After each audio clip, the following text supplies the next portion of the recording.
बोल गणपति गणेश भगवान की जय। विघ्न विनाशक गणेश भगवान की जय। सब सुख करता सब दुख हरता गणेश भगवान की जय। वृंदावन बिहारी लाल की हो इतनी कृपा सांवरे बनाए रखना। इतनी कृपा सांवरे बनाए वो मरते दम तक सेवा में लगाए रखना। मरते वो इतनी कृपा सांवरे बनाए रखना। इतनी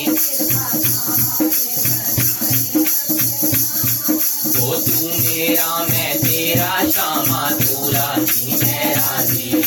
तू मेरा मैं तेरा श्यामा तू राजी मैं राजी। तो तेरे नाम पे लिख दी मैंने इस जीवन की बाजी। तेरे नाम पे वो लाज तुम्हारे हाथ में बचाए रखना। लाज तुम्हारे और मरते दम तक सेवा में लगाए रखना। मरते जाओ और इतनी कृपा सांवरे बनाए रखना। इतनी अरे हाथ जोड़ कर करूं प्रार्थना मुझको भूल न जाना। हाथ जोड़ कर वो तेरे दर पर लगा रहे बस मेरा आना जाना। तेरे वो दिन पे दिन ये सिलसिला चलाए रखना। दिन पे दिन ये जय हो और मरते दम तक सेवा में लगाए रखना। मरते वो इतनी कृपा सांवरे बनाए रखना।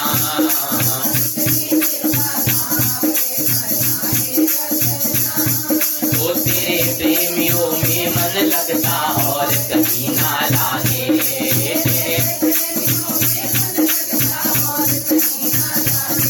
वो फीका फीका ये जग तारा भजन भाव के आगे। फीका हर भजन भाव के आगे। हर भजनों की इस भूत को चढ़ाए रखना। हर भजनों की इस भूत को चढ़ाए और मरते दम तक सेवा में लगाए रखना।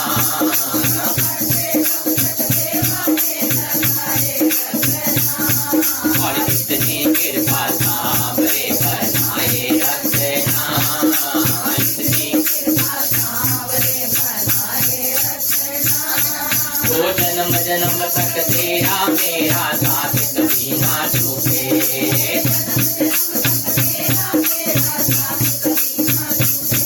तो टूट जाए सांसों की जड़िया हाथ कभी ना टूटे। ये तार कभी ना टूटे। हर गोदी में इस बच्चे को बैठाए रखना। हर गोदी में इस बच्चे को बैठाए रखना। और मरते दम तक सांस में लगाए रखना।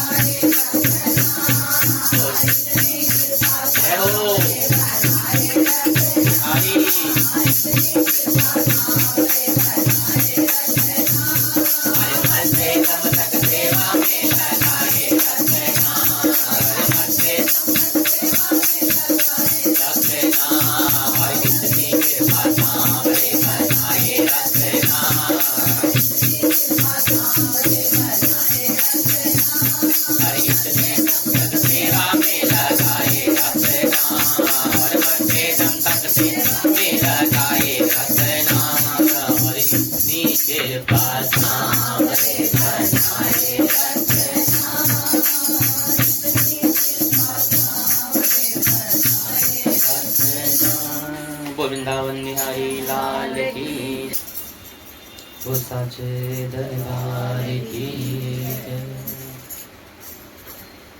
इतनी कृपा सांवरे बनाए रखना और मरते दम तक सेवा में लगा रहना। जो दिल से प्रभु की इच्छा करता है, उनको भाव रखता है, उनकी सेवा में रहता है ना, उसके लिए सीख के अरमान होता है कि सब कुछ है लेकिन मेरी आखिरी सांस तक ना तेरी सेवा छूटे, ना भजन छूटे, ना तेरा सत्संग छूटे और ना ही तेरा दरबार। दुनिया छूटे, दुनिया के काज छूटे, पर ये नहीं। और जिसका ऐसा भाव होता है ना, प्रभु भी उसको हर समय उसका हाथ पकड़ के चलता है और उसके काम भगवान खुद कर देते हैं। कोई काम नहीं रुकता उसका, कोई कार्य नहीं रुकता, कोई कष्ट नहीं आता, कोई संताप नहीं आता। कहते हैं 1498 में एक राजघराने के अंदर एक सुंदर सी पुत्री का जन्म हुआ। राठौड़ों के राजघराने में हुआ था। जागीरदारी का काम था।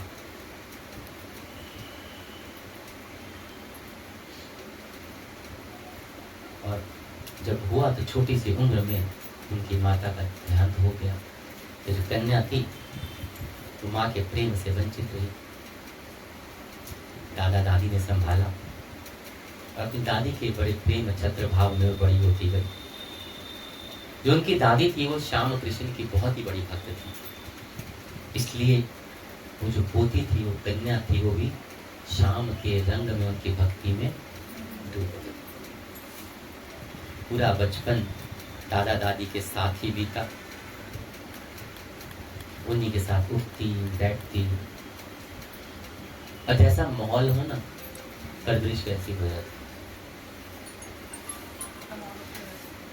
अब ये बात सही है कि जैसे आप मार घड़े को कच्चे में ढाप दे रहे हैं। आजकल तो अफसोस की बात है, हम बच्चों को सत्य गुणों की बजाय ना हाय हाय वाले बना दिए। पहले बच्चे राम राम वाले होते थे, चरण स्पर्श करते थे, धूप लगाते थे। अब बच्चों को करने पहले कहते हाय बेटा, हाय करो, हाय हाय मिलने पहले हाय पा दो ना, मर दो तो बंदा मर जाए। सोच के देखो, हाय को लिखता हिंदी में हाँ डंडा हाय, हाय हाय नहीं, पहले ही हाय होती होता है। ये बच्चे बनाते। पहले दादियां पोतियों में होती थी ना, अब तो दादियां भी बेकार होती जा रही हैं, उनको भी क्या कहा जाए। पहले दादियां होती थी ना, हम लोगों की दादियां होती थी, हमें लेके बैठती थी रात को, राम कथा, श्याम कथा, मीठाबाई कथा, कृष्ण कथा सुनाती थी। आजकल की वो टीवी लगा देती साथ धो के स्याप पे, आप ही वो देख दिया था, बच्चे ने वो उठा दिया। संस्कार कहाँ से आए? फिर वही बच्चे जब बड़े होके चुंडे फूटते हैं ना, तो फिर कहते हैं देखिया कुछ सिखाया ही नहीं, तुसी तो वही सिखाया सी।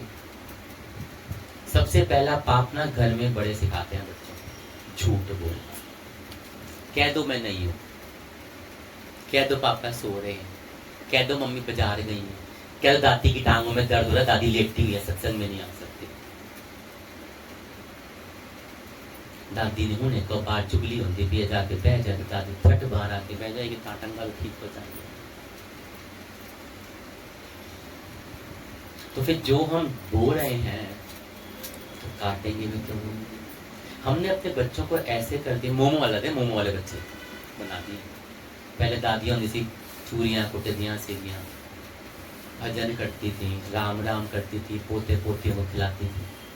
आजकल के दादी को तो प्यार ही नहीं रह गया।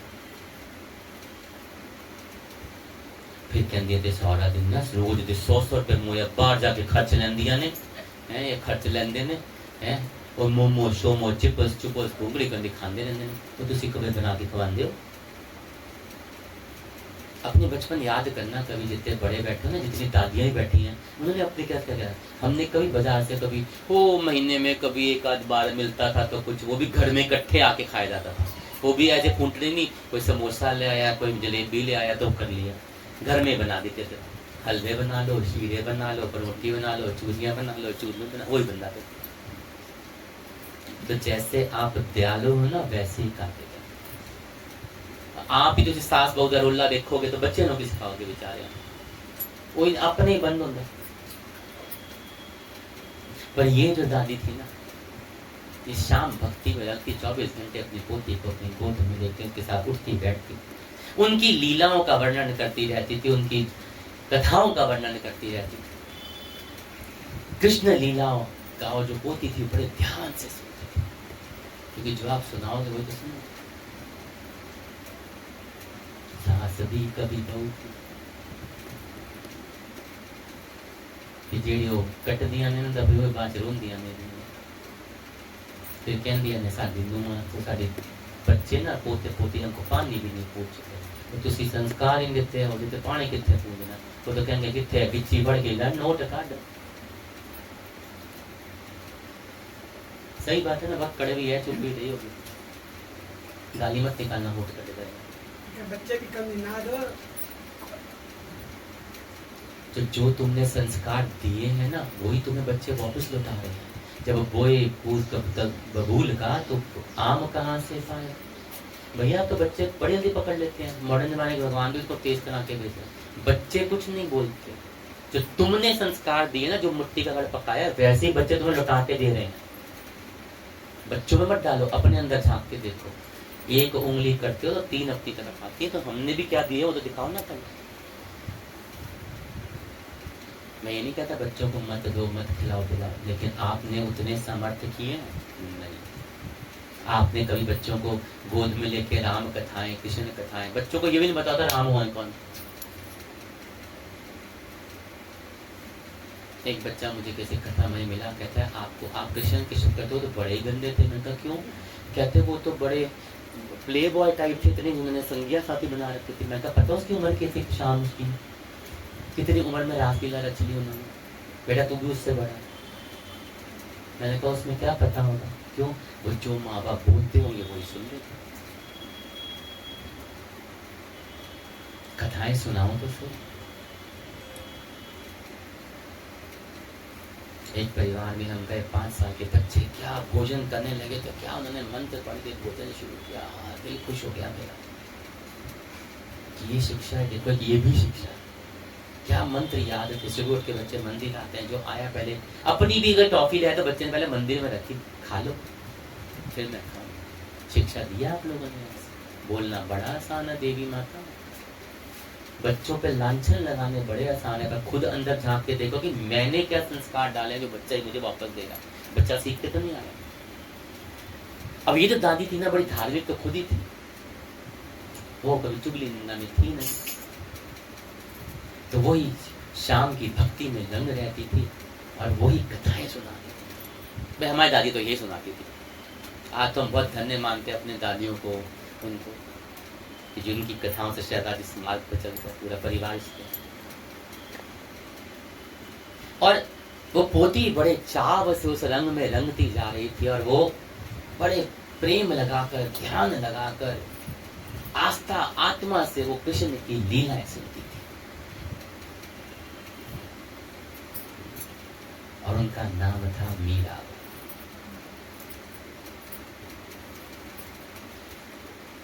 कहते एक बार की बात है, एक बारात उनके ओर आई हुई थी, तो मीराबाई के घर के आगे से निकल रही थी। अब बारात का जो दूल्हा था ना, बड़ा ही सुंदर था, चच रहा था, चमक रहा था, सुंदर था, घोड़े पे बैठा हुआ था। मीराबाई बहुत खुश हुई थी, बड़ी प्रसन्न हो गई। उन्होंने सोचा कि मेरा दूल्हा कितना सुंदर होगा। अभी सोच ही रही थी, तो सोच के साथ उन्होंने दादी के पास गई, दादी से पूछा कि दादी मेरा दूल्हा था? अब छोटे बच्चे को क्या कहें। दादी ने क्या किया, भगवान कृष्ण का इशारा करके कहा कि यही तेरा दूल्हा, ये तेरा पति है। बस एक यही बात पे मीराबाई ने श्री कृष्ण के लिए अपना जीवन भर उनको पति मान के अपना संपूर्ण जीवन उन पे न्योछावर कर दिया। बोल वृंदावन बिहारी लाल की जय, बोल मीरा रानी सरकार की जय। आज भी माँ बाप हैं, अगर कोई व्यक्ति बच्चों को अच्छी शिक्षा दे ना, धर्म कर्म के, ले ऐसको ये बना दो।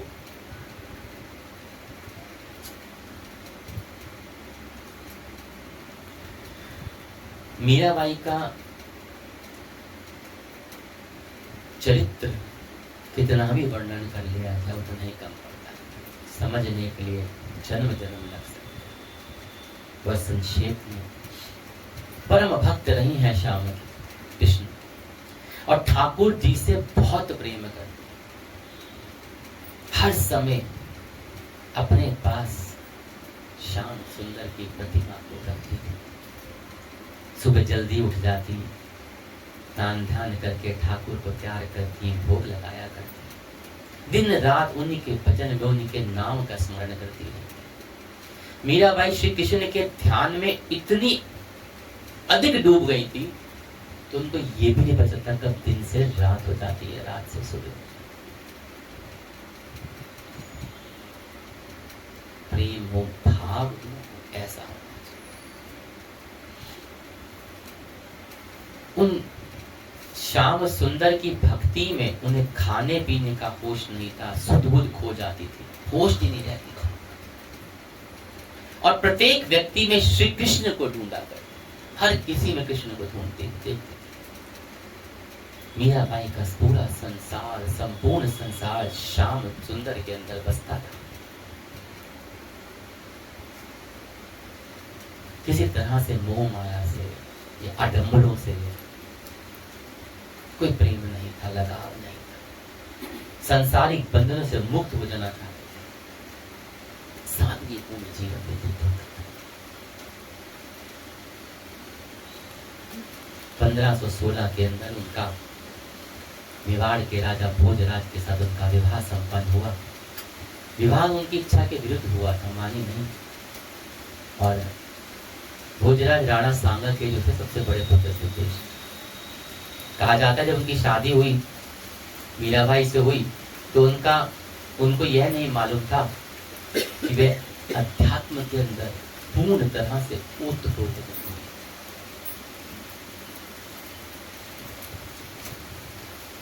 भगवान कृष्ण को अपना पति मान चुकी थी, लेकिन यूं नहीं कि भोजराज ने मीराबाई के श्री कृष्ण के वात्सल्य प्रेम का, भाव का, इसका विरोध किया, नहीं, बल्कि उन्होंने स्वीकार करा।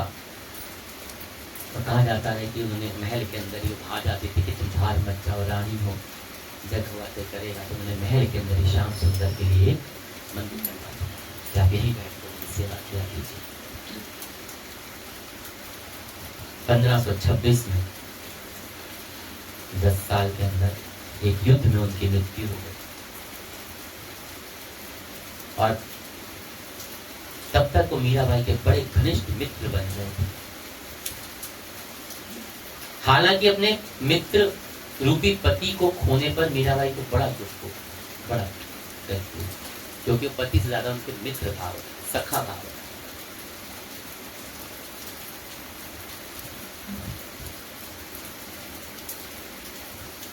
उनके जीवन के दुख की घड़ी उस समय आई जब भोजराज की मृत्यु हुई और भोजराज की परलोक गमन के बाद उन पे दुखों का पहाड़ टूट पड़ा।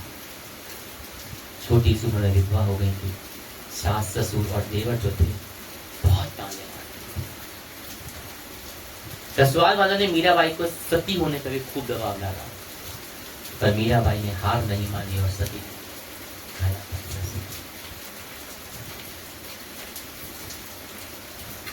अब वो तो अपने उसी प्रेम में रंगे हुए थे। और ससुराल वाले कहते थे कि मीराबाई लाज को छोड़ दिया है, लज्जा को त्याग दिया है, परंपराओं को तोड़ रही है, क्योंकि घूंघट प्रथा थी और त्योहार नहीं आती थी घर पे। मीराबाई साधु संतों में उठती बैठती, बस संक्षिप्त में कहते, मेरे तो गिरधर गोपाल दूसरो ना कोई, मेरे तो गिरधर गोपाल दूसरो ना कोई, जाके सिर पे मोर मुकुट मेरो कटिल सोई। कि मेरे तो बस श्याम सुंदर है, कान्हा है, जिसने पर्वत को उंगली पर उठा रखा है, गिरधर नाम पाया उनको उठा के। इसके अलावा मैं किसी को अपना ना जानती हूँ ना मानती हूँ। जिनके सिर पर मोर पंख के मुकुट का ताज है, मेरे पति वही तो अपना सर्वात मान चुके हैं।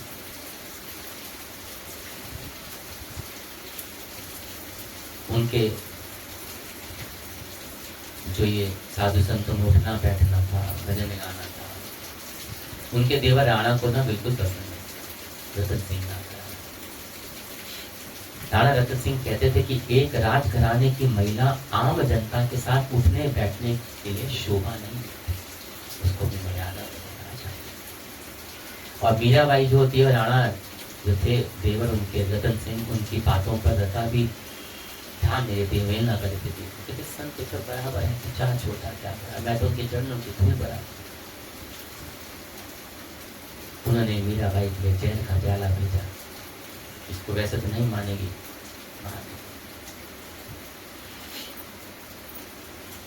कहते प्रभु ऐसी कृपा रखेगी, जब आप प्रभु के रंग में रंग जाते हैं तो प्रभु खुद आपके रक्षक बन जाते हैं। वो जहल का प्याला जो था वो अमृत बन गया। कहते इतना जहरीला प्याला था, जहर था कि तो टच भी कर दे होठों से तो बन जाता। जब वो भी रह गया तो उन्होंने एक बहुत जहरीला सांप मंगवाया मीराबाई के कमरे में। पिटारा जब खोला मीरा ने तो श्याम सुंदर के शालिग्राम बन गए। कहते मीरा की आंखों से अश्रु गिरे और वो अश्रु शालिग्राम पे गिरते उनकी नेत्र नाक मुख बन गया। वो आज भी वृंदावन में मीराबाई मंदिर के अंदर विराजमान। ये भी प्रयास सारे सफल हो गए, असफल गए, तलवार भेजी गई, फूलों की कतार बन गई। श्री कृष्ण की कृपा थी, बार बार प्रयास करने पर भी विफल हो रही थी। क्यों? जिसका साथ वो दे रहा हो उससे कोई सुई भी नहीं चुका सकता। हर बार श्याम सुंदर ने हाथ रख के अपनी मीराबाई को बचाया।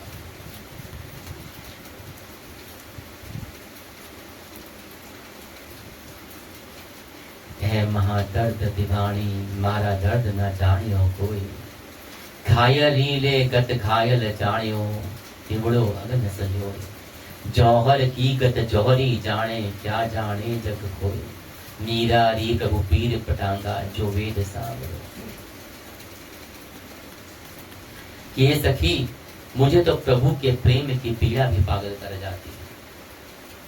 प्रभु के प्रेम की पीड़ा भी पागल कर जाती है। इस पीड़ा का दर्द कोई समझ ही नहीं सका, और समझता भी कैसे? क्योंकि इस दर्द को वही जान सकता है जो इस दर्द को सह चुका हो, इस दर्द को भुगत चुका हो, प्रभु के प्रेम में घायल हुआ। वही दर्द को, इस पीड़ा को समझ सकता है। पीड़ा में कितनी मिठास होती है। मेरे हृदय तो इस आग को भी संजोए हुए।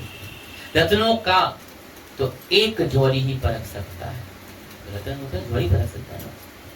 तो जिसने प्रेम की पीड़ा रूपी इस अमूल्य रतन को खो दिया, वो दुनिया में क्या जाने।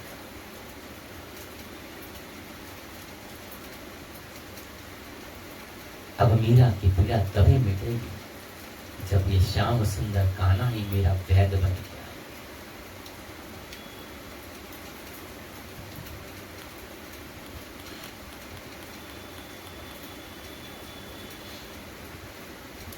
सत्संग का आनंद भी उसे जाएगा जब सत्संग का रोग नहीं। एक पीड़ा उठे, सत्संग में जाना है, दुनिया के हर काम छोड़ के जाना है। बहन हो आ जाए, भाई आ जाए, रिश्तेदार आ जाए, धी जवाई आ जाए, कोई भी आ जाए, सत्संग जाना है, उसका कुछ नहीं सोचे। और एक बार करके देख लें।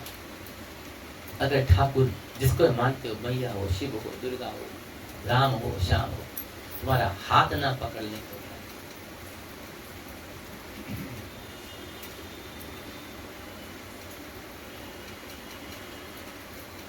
उठ जाग मुसाफिर भूल गई, अब रहने कहाँ जो सोवत है। जो सोवत है वो खोवत है, जो जागत है वो पावत है।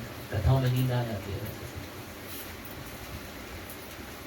मुश्किल है ना भगवान के नाम करना। अभी अभी कोई फिल्म की स्टोरी सुनाओ तो सारे हैं करके सुनो। अभी कोई सीरियल में देखता नहीं हो, नहीं तुम बता देता, कोई नाम लेके तो देखो सबकी अभी रिव्यू आने शुरू हो जाते सबके दोस्त है, है, वैसे सुनना है, वैसे सुनने है, पाया सुनने हो कितना। एक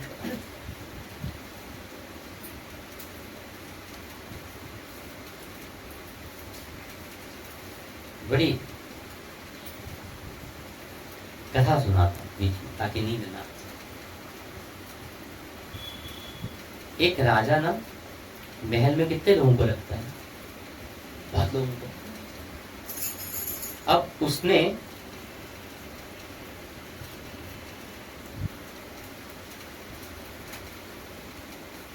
महल में एक बार सोचा कि एक मूर्ख को भी रखना चाहिए। किसको? मूर्ख। मूर्ख समझते हो ना, बेवकूफ, खोता। समझता क्यों? इतने ज्ञानी पुरुष में मूर्ख करे, सबको हंसाता रहेगा, मन लगा रहेगा। बड़ा ढूंढने पर एक मूर्ख मिल गया, महामूर्ख मूर्ख मिल गया। उसे बड़ा सुंदर ताज बनाया गया सबको, और राजा रोज उससे सवाल करता था। वो मूर्खतापूर्ण गया, वो बात कर जवाब देता था, और सारे हंसते थे, बड़े खुश होते। राजा बड़ा खुश होता।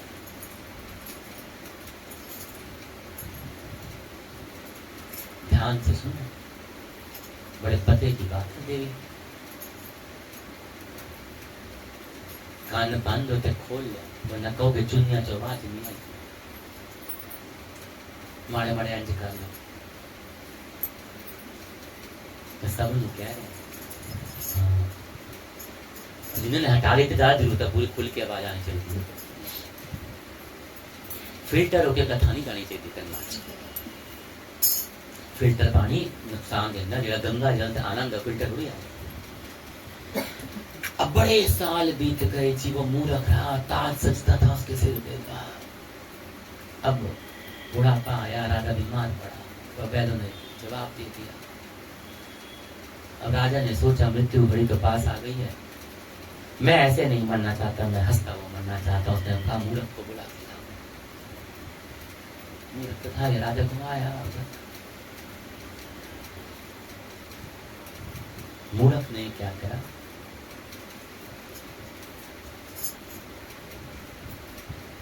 कहते हैं मूर्ख, आज तक तेरे से मैं सवाल पूछता था, तू जवाब देता था। आज तू सवाल पूछ, मैं जवाब। उन्होंने जो आ गया। कहते एक बात बता। मूर्ख कहता है महाराज जी, मरने के बाद कहाँ जाओगे? हंसो, बात तो खुद ऐसी आई।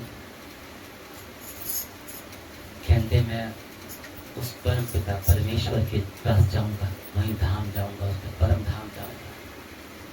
अच्छा, वहां जाने के बाद क्या करोगे? और जोर दी हंस लो थोड़ा सा, हंसी रोको नहीं, क्योंकि बात तो अपने का अपने पे हंस रहे हैं। मूर्ख भी ऐसे हंस रहा था।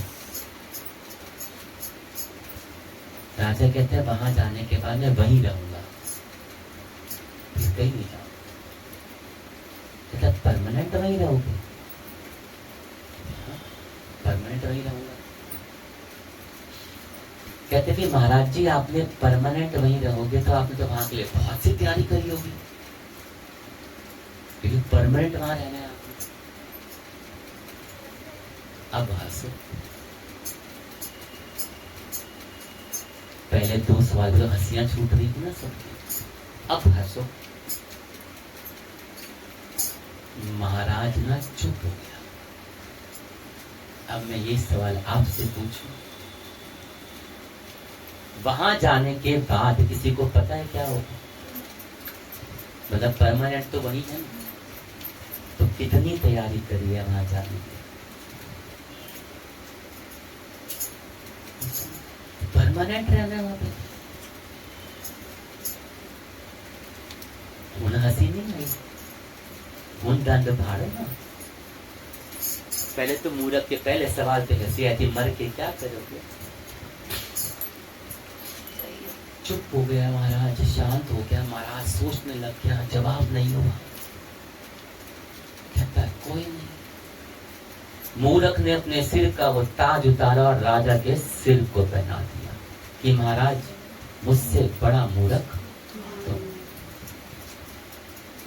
कहते जहां तूने हमेशा के लिए रहना है, तूने वहां की तो कोई तैयारी नहीं करी। और जहां पे तू कुछ सालों के लिए आया था, यहाँ महल, खजाने, हीरे जवाहरात, कपड़ों के भंडार भर के रखे हुए थे तुमने। और जहां परमानेंट रहना है, वहां पे तूने कुछ भी तैयारी नहीं करी। ये कड़े, ये हार, ये बालियां, ये सूट, ये बैंक बैलेंस, एफडियां, ये तो कुछ सालों के इकट्ठा कर रहे हैं।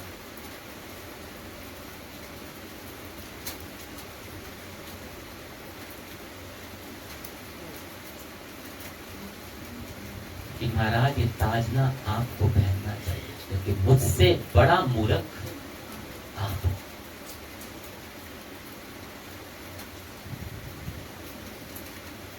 ये मनुष्य कितना अजीब है ना, जहां पे सब कुछ जाना है, जिंदगी रहनी है, वहां के लिए तो कुछ भी नहीं। और जहां के लिए कुछ साथ नहीं जाना, जहां से कुछ साथ नहीं जाना, वहां के लिए बढ़ते जा रहा है, बढ़ते जा रहा है, बढ़ते जा रहा है, बढ़ते जा रहा है। सोच के देखिए, मूर्ख कौन?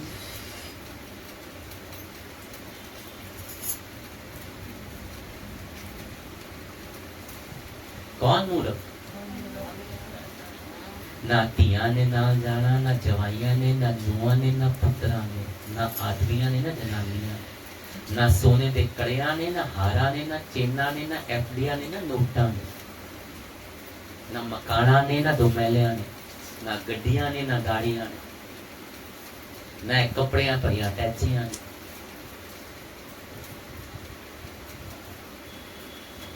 रोटी दो ही खानी, तीसरी भी नहीं खा पाते। 500 का नोट चबा के दिखाओ जरा मुझे एक बार। किसी के कफन में जेब देखिए, वो है जो कपड़े पहनाए जाते हैं ना बहुत आखिरी वक्त, वो भी सिले अद्धे कच्चे होंगे। लेके जाएंगे ना, करोड़पति मारे गए। सिकंदर मरा था ना, तो कह के गया था कि मेरी अर्थी में ना हाथ मारने के देखिए, दुनिया को दिखाऊंगा बंद, इतना दुनिया जीत गए तो जाते हुए हाथ खाली थे। बहुत बड़ी सच है, जिस दिन मरोगे ना, थोड़े बच्चे थोड़े नक चो कोका भी ला के रख लेंगे, रख ले 200 रुपए देगा, जल के खाक हो जाएगा।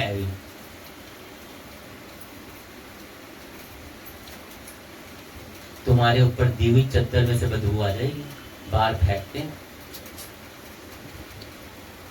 ना ना। ए मरे ते पाया सी, मानी सी ताओ ना प्यो सी, ए मरे ते पाया सी।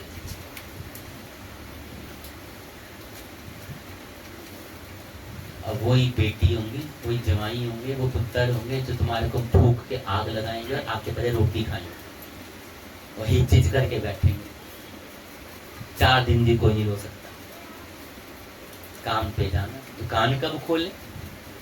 शमशान में भी चिता में अग्नि नहीं देते होंगे, पहले घर में रोटियां बनवा लो।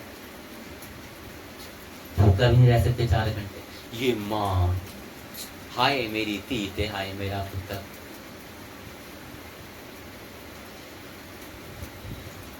पर जिनके अंदर संस्कार ऐसे होंगे, वो दर्द अलग ही होगा। वहां वो रोएंगे नहीं, वो भजन सत्संग करके आपको देंगे, क्योंकि प्रभु में लीन मानते हैं। और आपको दिखा भी सकते हैं ऐसे बहुत से, जहां पे आप अपने घरों में कोई गोलोक गमन में उनके यहाँ कोई गोला जमीन आसमान का फर्क वाइब्रेशन से लग। चौथा भी नहीं होता, थोड़ी अलमारियां खुल के चीजा बटना शुरू हो जाएंगी। सही है। कहते मीराबाई ने जो जो कुछ लिखा, उसमें उनका प्रेम, उनकी मिठास, उनका भाव, कृष्ण के प्रति उनकी जो निश्चल प्रेम था, वो कूट कूट के वरस टपक। उनकी भक्ति में अपार शक्ति थी। राजस्थानी सी भाषा होती थी उनके लिखने में। पायो जी मैंने राम रतन धन पायो जी मैंने, राम रतन धन पायो जी मैंने, राम रतन धन पायो जी,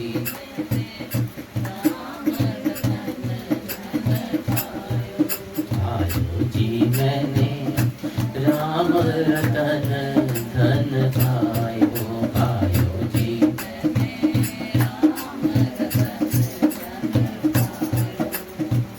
वस्तु अमौलिक दी मेरे सतगुरु, वस्तु अमौलिक दी मेरे सतगुरु, सतगुरु वस्तु अमौलिक दी मेरे सतगुरु, कृपा कर अपनायो पायो जी मैंने,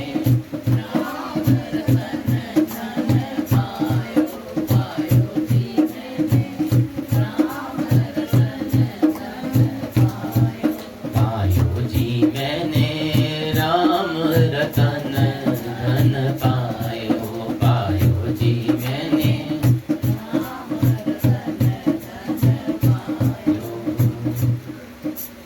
कहते मीराबाई जब सबको घर से विदेश निकालने लगे, उनके वृंदावन आ गई, जो उनके साथ उनके जो मानने वाले कुछ लोग थे वृंदावन, और आज भी उनके बच्चन उनके मंदिर में सेवा ठाकुर करते हैं।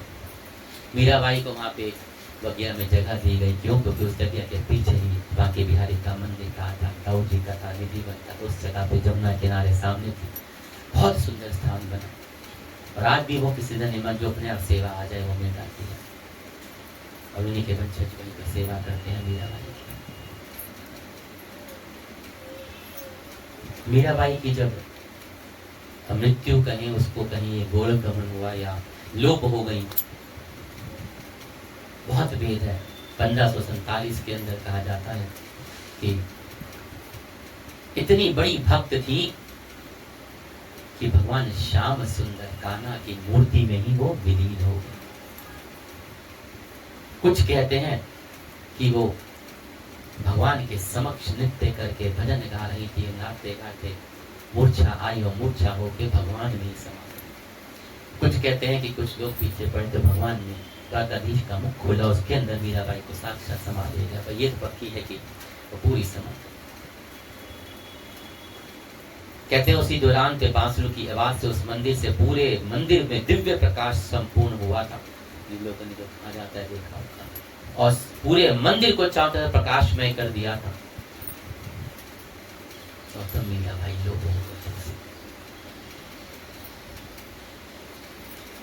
कोई कहता है द्वारका में, कोई कहता है वृंदावन, इतनी बातें, क्योंकि सबका अपना भाव, पर सच्चाई क्या है वो भगवान श्याम जानते हैं या स्वयं मीराबाई जानते। तो इतना पक्का है कि वो मृत्यु नहीं हुई थी, वो स्वयं भगवान कृष्ण के प्रति मन में समा।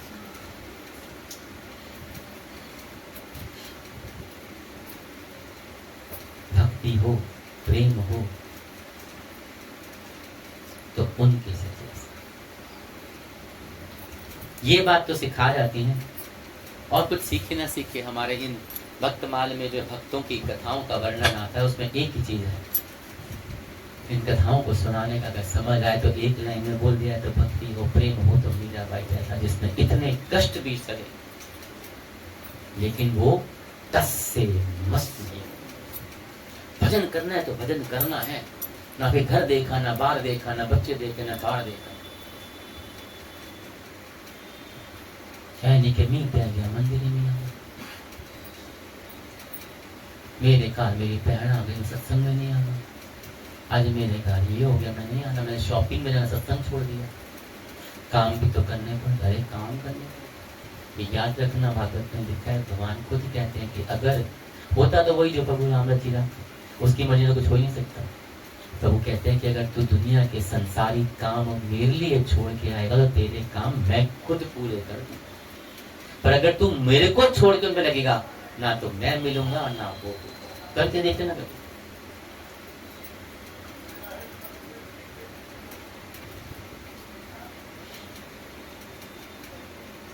एक कथा बड़ी आती है, नाम भूल गया, उनका दिमाग में नहीं आ रहा था।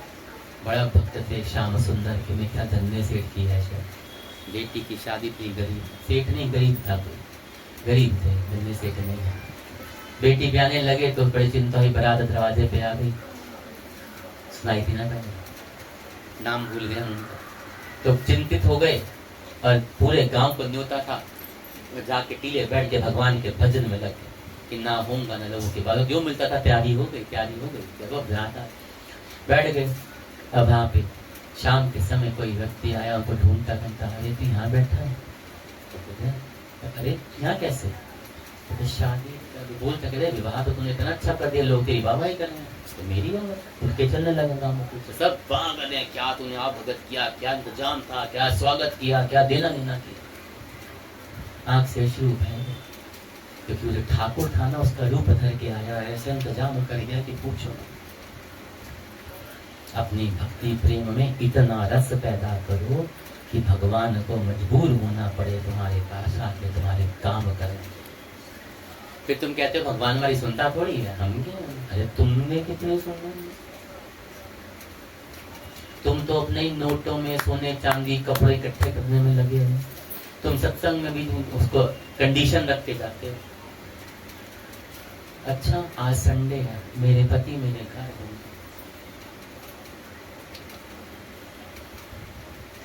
आज सत्संग खत्म, आज मैंने बाजार काम रहेगा, आज सत्संग खत्म, आज मेरा टीवी सीरियल आ रहा है, सत्संग खत्म, आज मैं शॉपिंग वास्ते जाना है, सत्संग खत्म, मार्केट जाना है, सत्संग खत्म, और कुछ नहीं कहा, पानी की टूटी नहीं पड़ी हुई, पानी टंकी खाली हो गई, सत्संग खत्म।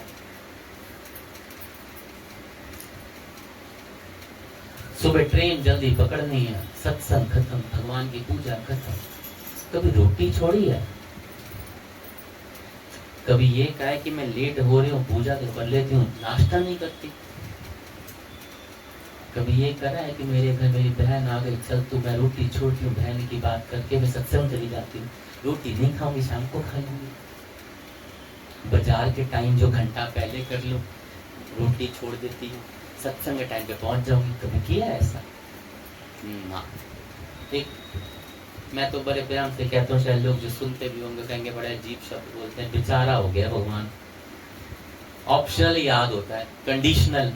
अब हम फ्री हैं तो तेरे को याद कर रहे हैं, थैंक यू कर हमारा।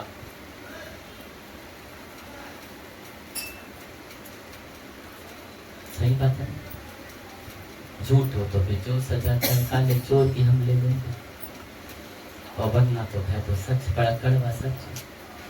जिस चीज की जरूरत नहीं वो इकट्ठा करने पे लगे, और जो चीज साथ जाके वहां जरूरत पड़ेगी उसे तुम सब भूल जाए।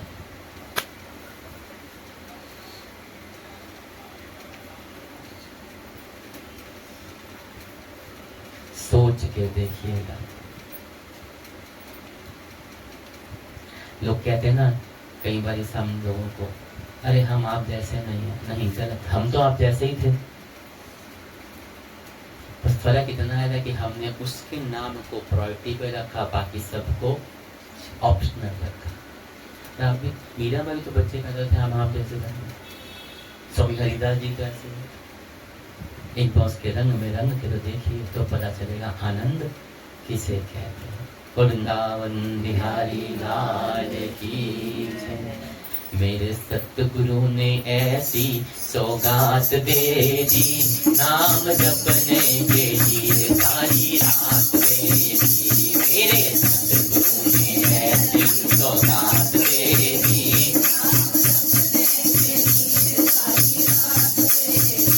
मेरे सतगुरु ने ऐसी सौगात दे दी, नाम जपने के लिए सारी रात दे दी।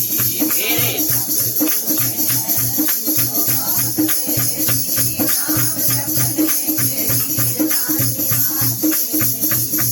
गुरु के दरबारे पे जो कोई आवे, गुरु के दरबारे पे जो कोई आवे, वो श्रद्धा प्रेम से शीश झुकावे।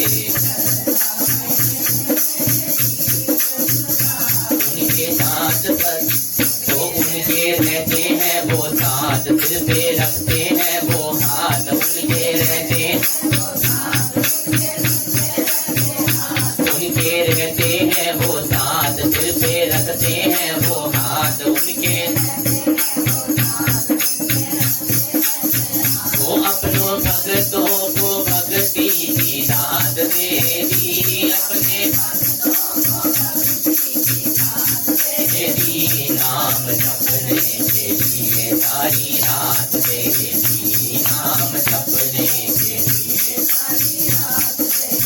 वो मेरे सतगुरु ने ऐसी सौगात दे दी, मेरे नाम जपने के लिए सारी रात दे दी, नाम जपने के लिए कोई गुरा दबाए जाए,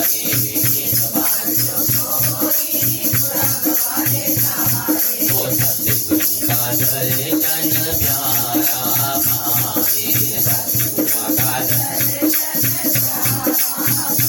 मेरे सतगुरु दयाल पल पल रखते हैं वो ख्याल, मेरे सतगुरु दयाल वो नाम जपने के लिए हर श्वास दे दी, नाम जपने के लिए हर श्वास दे दी, मेरे सतगुरु ने ऐसी सौगात दे दी, नाम जपने के लिए सारी रात दे दी, मेरे सतगुरु ने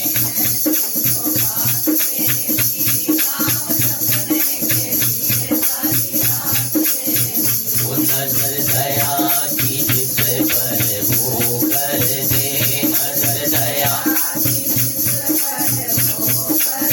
वो भक्ति धन दे, झोलियां सभी भर दे, भक्ति धन ना कोई आवे कमी, ना कोई होवे कमी, ना कोई तो ऐसी सतगुरु ने झोली में सौगात दे दी, ऐसी वो नाम जपने के लिए सारी रात दे दी, नाम दे दी, मेरे सतगुरु ने ऐसी सौगात दे दी, नाम जपने के लिए सारी रात दे दी, मेरे सतगुरु ने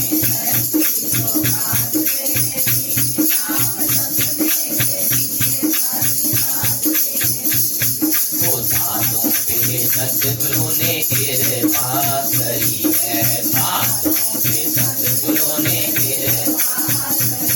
वो नाम दान देके मेरी झोली भरी है, नाम करूं इसका मैं ध्यान रखे मेरा वो ख्याल, करूं इसका मैं ध्यान रखे वो नाम जपने को मनुष्य की जात दे दी, नाम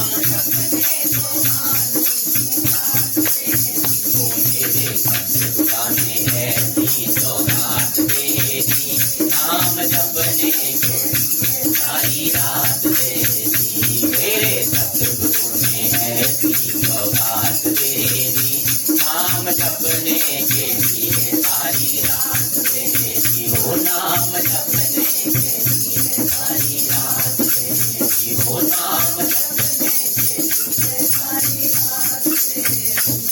वो सतगुरु महाराज की, वो वृंदावन बिहारी लाल की, वो गणपति गणेश भगवान की जय।